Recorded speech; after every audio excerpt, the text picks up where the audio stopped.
We got a couple of interviews here today. Really excited about it. One, of course, it's Ward Wednesday with Josh Ward. Got another one, plus talking Tennessee hoops. All that here on a Wednesday, Locked On Vols. You are Locked On Vols, your daily podcast on the Tennessee Volunteers. Part of the Locked On Podcast Network, your team every day.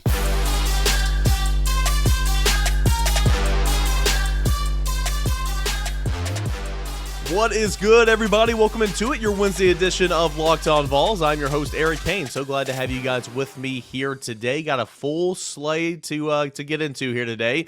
Josh Ward in segment 1, Matt Ray, new to Volquest.com in segment 2, and then recapping Tennessee hoops in segment number 3. Appreciate you guys, as always, for making Locked On Vols your first listen, your first watch on YouTube. If you're watching on YouTube, please like this video and subscribe to the channel. As always, without further ado, let's bring him on. It is Wednesday. Josh Ward, a lot to talk about right now, but let's lead off here with a little Orange Bowl flavor. Tennessee wins over Clemson 31-14. Josh, I felt like it was a game Tennessee controlled throughout.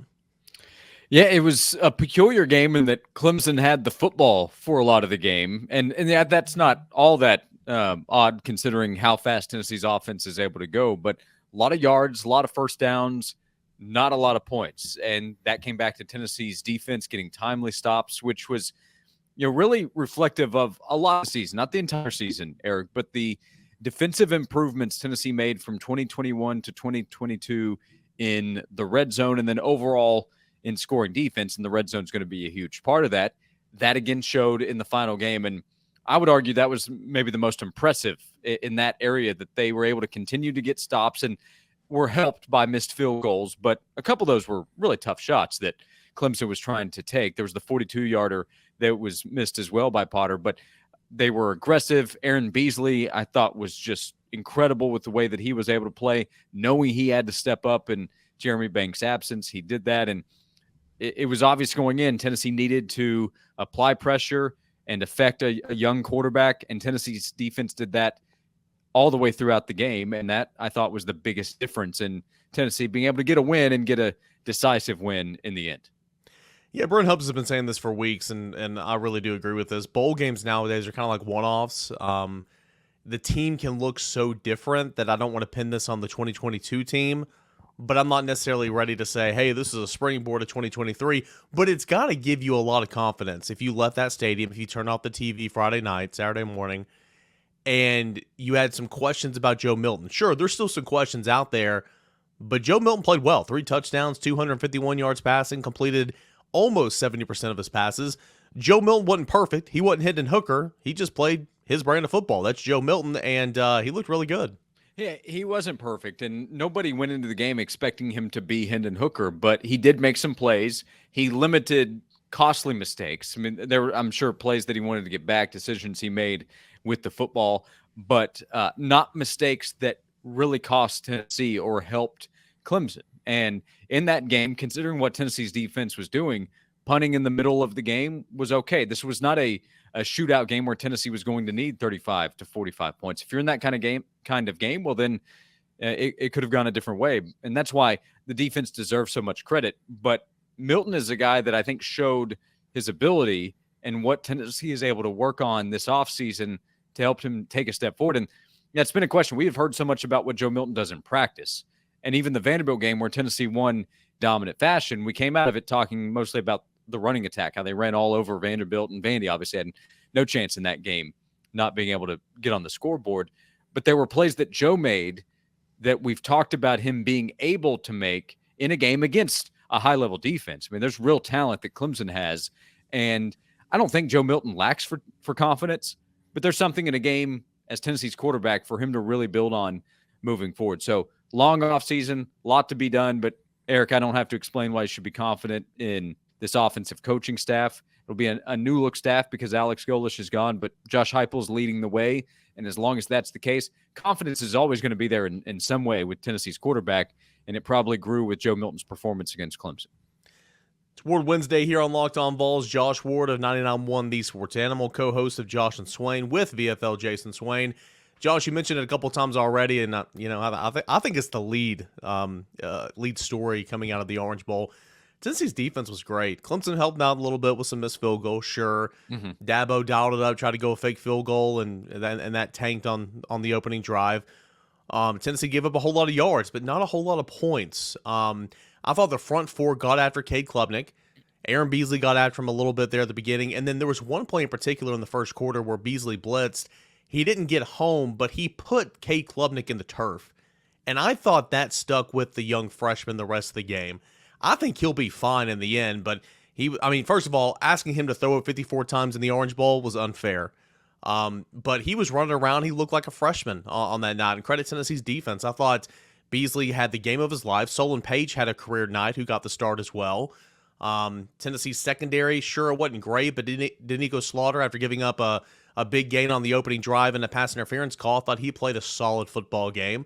I thought this is a Tennessee defense that was fun to watch in the Orange Bowl against a Clemson offense that's not as explosive. Of course, didn't have DJ at quarterback, but still could do some things, especially with Will Shipley. Yeah, I'm bullish on Cade Klubnik as a player. I think he's going to be good for Clemson, and they need to make some changes, I think, offensively. But he was very highly ranked, number one player in Texas, number one quarterback by a lot of people last year, and I understand why that was the case. But Tennessee affected him, and I agree with you. I think hits that he took stuck with him as the game went along, understandably so. I think one of the key defensive plays of the game, when it's 4th and 2 at about the 33-yard line, late third quarter, when Clemson goes for it and Will Shipley gets the football, I don't have an issue with the call. I think Tennessee made the play. You have Aaron Beasley shoot through there. He hits Shipley, and the tackle is made by Tennessee's defense with Tim being a half yard short or so. Tennessee quickly turns around, couple of big runs, and a quick drive that ends in a touchdown. If they pick up that first down, who knows? I mean, Tennessee's defense still could have gotten a stop, but Clemson could have scored a touchdown and gone for 2 to tie the game at 14. Instead, it's 21-6, and Clemson did come back down the field and score a touchdown. But at that point, 21-6, there's even more pressure on Clemson, and you know the result at this point. So, those kinds of plays, they were timely, they were important. Clemson was able to move the football. They had a ton of first downs, but Tennessee's defense all season long was good in the red zone. They were good at getting stops when they needed to, and they were at their best, I think, doing that on Friday night against Clemson. So despite the South Carolina performance, this is a defense that I think over the course of the year was better than I expected. A great defense? No, but Eric, how often are we seeing great defense consistently? Look at the playoff. Those are the best teams in the country, right? At least the top 4 in the ranking.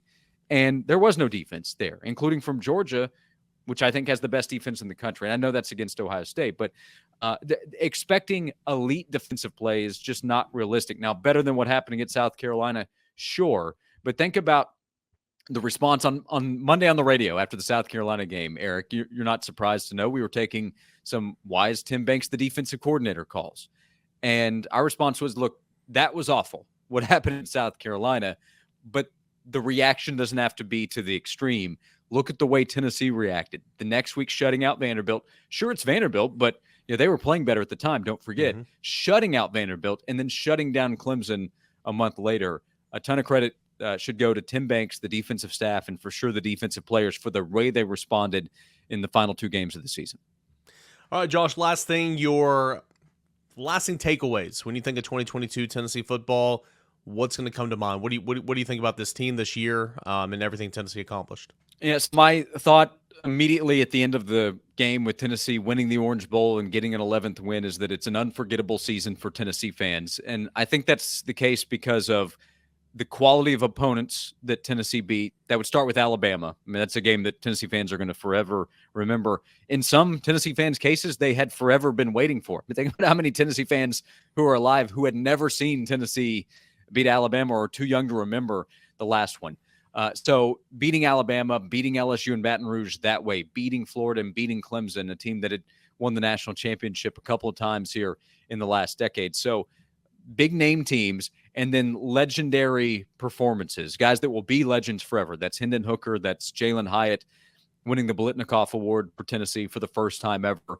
So just unforgettable games and plays and memories that fans will take with them forever. And of course, fans are hoping that this is the start of sustained success. And Josh Heupel, he promised that was the case after the win. Tim Banks said as well, hey, more is coming. I think part of that is recruits are coming, especially in the defensive backfield. But fans are hoping that this will be the start of something that will last a long time, but they're never going to forget the 22 season. It's been 2 years, Josh. 2 years. Jeremy Pruitt did say that this would be the decade of the Vols, so he deserves some kind of credit. He claimed that after the Tax Slayer Bowl, but you're right. By the way, how am I the one that's forgetting Josh Heupel? We share the same first name. So Josh Heupel said it. Tennessee fans believe more is coming. Josh, what's coming up the rest of the week on the show? Noon to 3 on The Sports Animal. Yeah, a lot of looking forward to 2023 now that we do have 22 in the rearview mirror. Transfer portal talk. What does Tennessee need? Maybe wide receiver help, maybe secondary help, but on to the next step. Plus Tennessee basketball, full swing into basketball now with SEC play here. He's Josh Ward. He's at Josh_Ward on Twitter. Give him a follow. Josh, appreciate it, man. You got it. Thank you. All right, coming up next here, we have Matt Ray, new to Volquest.com. If you don't know who he is, you're going to want to, and we'll catch up with Matty Ray here on the other side. BetOnline.net, your number one source for all your sports betting information, news, analysis, all that good stuff every single day. You get all the latest odds and trends for every professional and amateur league out there. Pro football, college football, basketball, NBA, the World Cup a couple of months ago. They've got it all at betonline.net. If you love sports podcasts as well, like the one you're listening to, they have some over there at betonline.net, but go ahead and listen to Locked On Vols first if you wouldn't mind. Always the fastest and easiest way to get in all your sports information. We gave you betting advice all last week to take the under at 63.5. That paid, and we can continue on and talk other sports as well, but you can find every single thing. Props, first half lines, game lines, spreads, over-unders, totals, whatever, all that good stuff over at BetOnline. BetOnline, it is where the game starts. Hey guys, welcome back into your Wednesday show. It's Locked On Vols, your team every single day. Caught up with Josh Ward there for a little Ward Wednesday hit as always, and now I want to bring on a new colleague of mine. His name is Matt Ray, joining Volquest.com. You can follow him on Twitter at Matt_Ray_. Matt, man, I've been pumped about this for a while, dude. It's been a little bit in the making. You're going to come on to Volquest.com and join our team. That's exciting. I mean, it seems like it took forever for those few months to go by, but exciting times and good start, fresh new year with a group of guys that, like I said on the general quarters yesterday, that I believe to be the standard in this market. So really excited to get to work over there covering recruiting. All right, so a lot of people probably know who you are, especially those that have read your work for the last couple of years and all that, but especially those that follow recruiting. You are going to be helping out with recruiting, the recruiting side of things over at Volquest.com. But for those of us who don't know who you are, kind of give us a little bit of background. What are you about, and kind of what are you going to be bringing to the table? Yeah, so I got into this industry kind of in a roundabout way. Made my own site, started following recruiting. Felt like that was the way in. Put a lot of time in, boots on the ground. Probably didn't miss a Friday night for the better part of 4 years until I started covering the team full time. And then when you're out of town for things like that, that kind of impacts that a little bit, the ability to do that. But try to be out in the prep scene as much as I can, and it's, to me, that's kind of really my game is. Get out, get FaceTime with these recruits. You can call recruits over the phone, talk to them frequently, but, being there in person, building genuine relationships, trying to, be there when it's just not, always, something Tennessee related. So I'm out a lot. I'm on the road a lot, do a lot of driving, things like that. Eric drove to Miami this weekend because that's just what I do. But yeah, that's kind of how I try to work, and I'm excited to carry that coverage over to Volquest. I think Austin is probably one of the best in the industry, not just in the market in terms of covering recruiting. And I'm excited to get to learn and grow alongside him and you and Brent, and continue working on what I've been doing for the last few years. So I know, but for everybody watching and listening right now, kind of tell us more about why you said you thought recruiting was the way to get in. Kind of break that down a little bit, because I feel like, I guess I'll give my 2 cents rule, up front. I mean, you cover football, which is fun, but that's only for 3.5, 4 months out of the year. Exactly. Recruiting's 9 months out of the year. So is that kind of why you felt like it was your into the industry? Yeah, absolutely. I think that, like you said, you cover football, and I think that's probably it's right there with probably being the favorite time of the year. It's certainly, as far as a sports fan, the best time of the year. But in terms of covering, like you said, recruiting is basically year round now. There's a few dead months, but even then, you're still able to see recruits in different types of settings, camps, things like that. Even when coaches can't contact them, they can't come to campus. So recruiting just it's never ending. The availability's there. You're always when you start looking at who schools offer and things like that. There's a handful of kids always that you can always talk to and circle back to. So just an ability to create content in that way, the ability to get out, get FaceTime, build your own relationships. That was important for me. I think probably when I got into this, a lot of people thought that I lived in Georgia because it felt like I basically lived in Marietta.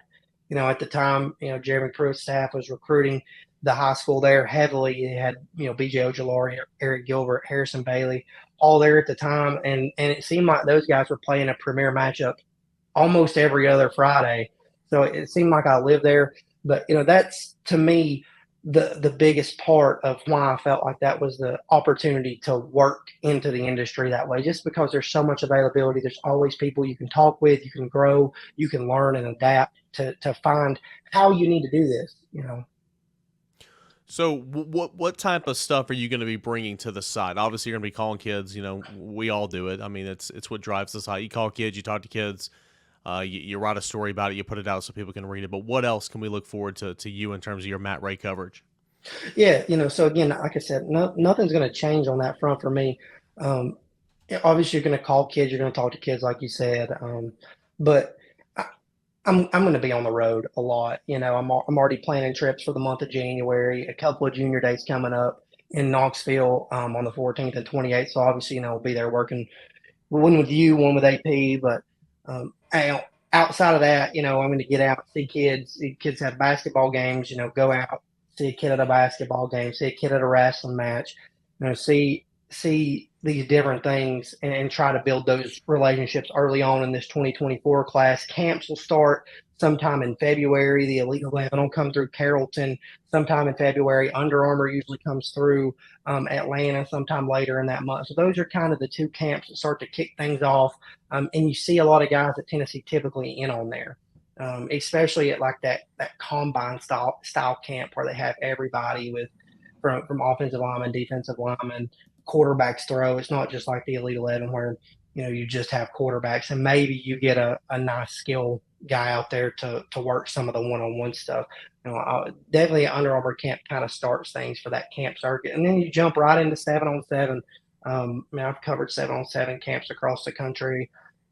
Miami was an OT7 last year in Las Vegas, which was one of the more interesting events that I've done. I had a chance to see Nico, but it seemed like that was probably in the little bit of time that I've been doing this, one of the more premier events that I've seen put together. Just so much top end talent there. They broke that up this year, so there's more tournaments. I think it's 5 this year, but that's the plan. Is to still get out, get different types of content, highlight contents from those camps, video interviews, things like that. So you can really see, what this kid's doing, what he's doing here, not just on film on Friday night or a 7v7 highlight that goes up from somewhere else, in-person interviews. So you can actually see the reaction to a question when a kid's asked about Tennessee. I think a lot of times, obviously when you call a kid and talk to them, you put that quote in writing. It can be, misleading at times. If you can watch a kid on video, see what they say, you can get a little bit better feel for yourself. So that's my goal, is just to get out and continue to create content, build relationships, and bring all the news and information that I can. And last thing here, like at least this is one of my big takeaways from recruiting that I've learned the last couple of years. You cover recruiting, it enables you to cover the team a whole lot better. These guys walking through the complex, off the practice field, they see a face that they know, they'll come up and they'll dap you up and say, hey, what's going on, man? And I mean, players talk. So like, you cover recruiting, you build that relationship, that can help you out sometimes for, 3 or 4 more years. So that's one of my biggest takeaways from recruiting. It helps me, do my job later on a whole lot better. So a whole lot of things in recruiting that, we can look forward to. You're already off and running their stuff over at Volquest.com. Matt, appreciate it, man. Where else? I got your Twitter down there at Matt_Ray. Anything else you wanna tell Tennessee fans who, again, a lot already know you who follow recruiting and read your stuff over at SI, but I think a lot more are going to know exactly who you are here at Volquest.com in the coming days. Yeah, absolutely. I agree. I pretty much run everything through Twitter. That's kind of how I've always done it. And then sometimes occasionally Instagram, but it's Twitter's primarily the focal point. But yeah, I got to agree with what you said, Eric, on the building relationships. It carries 3-4 more years. You see these guys, and if you've been covering them the right way, then they're going to appreciate that, and it's going to carry on for a while. Awesome. Good stuff. He is Matt Ray, new to Volquest.com, at Matt_Ray_ is where you can find him on Twitter. Go ahead, give him a follow, and be dialed into Volquest.com. If you haven't got that subscription, I encourage you to do so right now and read all of his recruiting stuff, recruiting about the heat up. Real quick as we say goodbye, I should have done this earlier. Give me, this is a Monday Night Chat question, give me the top 5 in-state guys for 2024 and give me 3 out-of-state guys for 2024. Okay, let's start out of state. Right now, I'll go Ryan Wingo. Obviously, I think that may be priority number 1. Cam Pringle, offensive tackle out of South Carolina, priority number 2. I still like Tennessee to continue to build along the trenches, so I think you go anyway right here at number 3. I like Camarion Franklin, the defensive tackle out of Mississippi right now. He's been in Memphis. He's been in Mississippi. He may be back in Memphis. I'm not sure. I haven't been able to keep up with it. I would go him or Daniel Calhoun along the offensive line. One of those guys. Camarion Franklin, defensive tackle. Daniel Calhoun, offensive tackle. Those guys are important, highly rated guys at this time that Tennessee has worked to build a relationship with. In-state, I think we touched on it a little bit last night in the chat, you and I both. I think it starts with Edwin Spillman, a guy sideline to sideline, can really run, can get downhill. Already has a well-developed frame and should continue to be able to develop that as he gets into a college weight room wherever he goes. You have Caleb Beasley committed. That's a key piece to the in-state class and a quality defensive back that Tennessee's had a chance to evaluate on a handful of occasions. Marcus Gorey was a guy coming out of the fall that I think saw his stock improve. Tennessee likes him in a couple of different roles and could see him playing a couple of different ways. You can't forget him.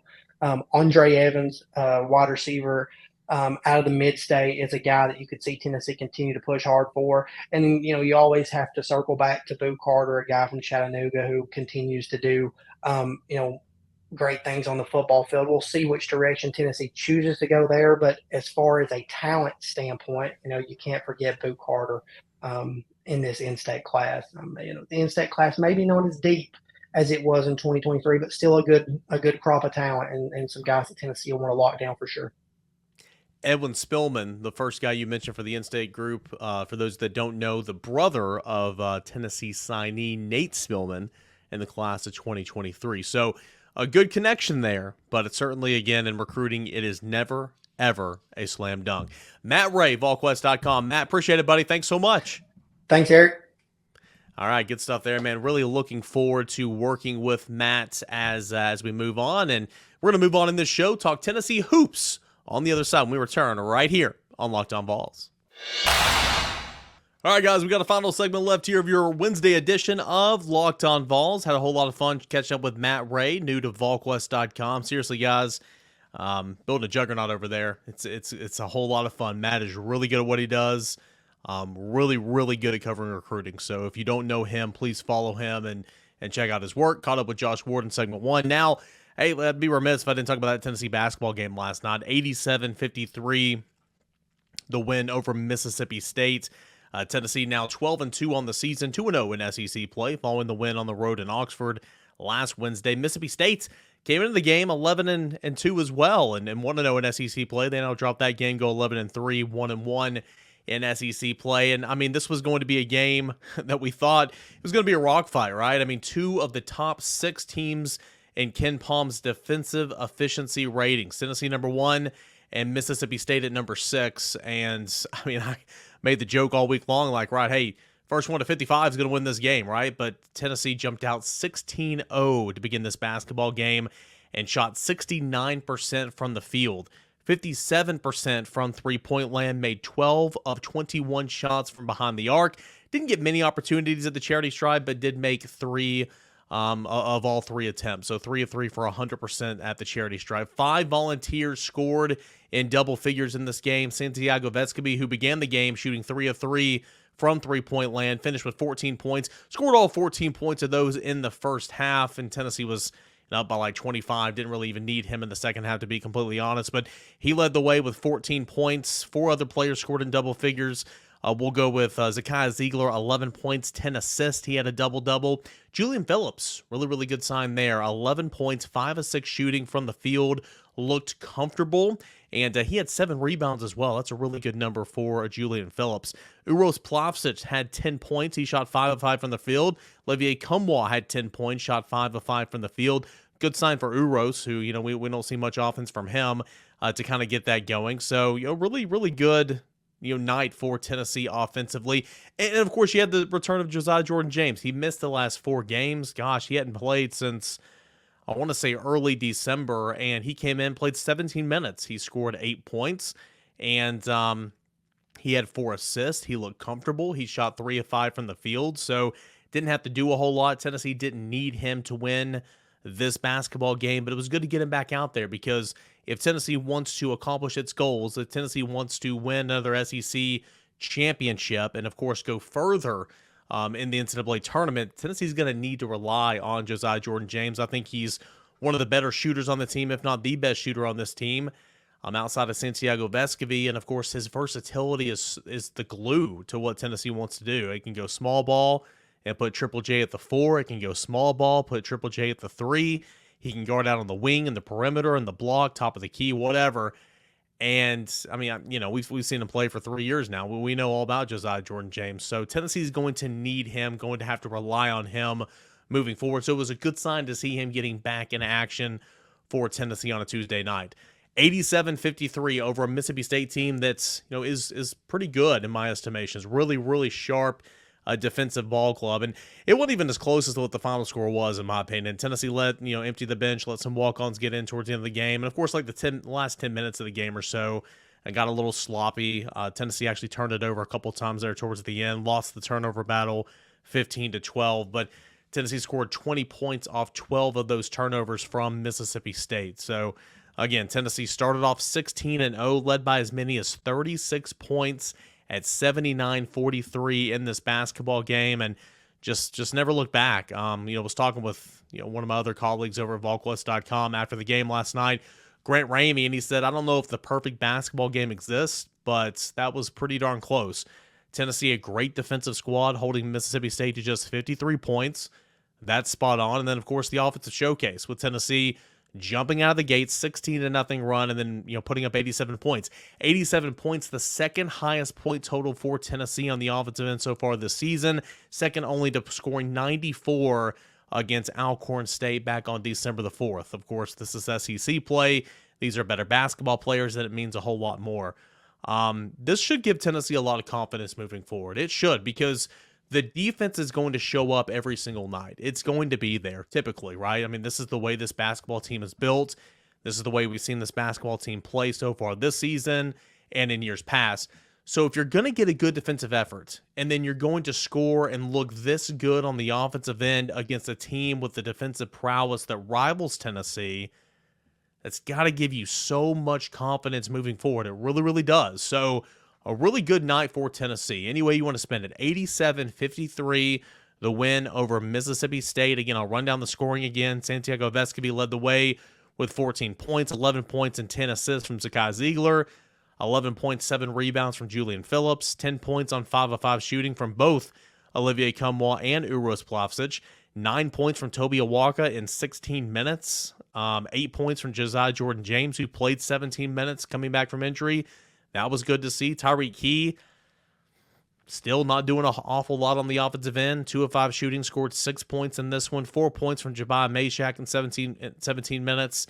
And Jonas Adu, 2 points in 13 minutes, 5 rebounds, and 4 assists as well. I mean, I like Jonas Adu. I really, really do. Toby Awaka had 9 points, if I didn't mention that already, 16 minutes as well. I like Adu and Awaka. I truly, truly do. That kind of rhyme there. Up next for Tennessee, we'll be on the road at South Carolina, looking to go 3-0 in SEC play, and, of course, 13-2 on the young season. But a really, really good win for Tennessee on a Tuesday night to begin SEC play at home at Thompson-Boling Arena, 87-53 over a great defensive team in Mississippi State. Again, a massive win for Tennessee in that regard. Should build confidence moving forward.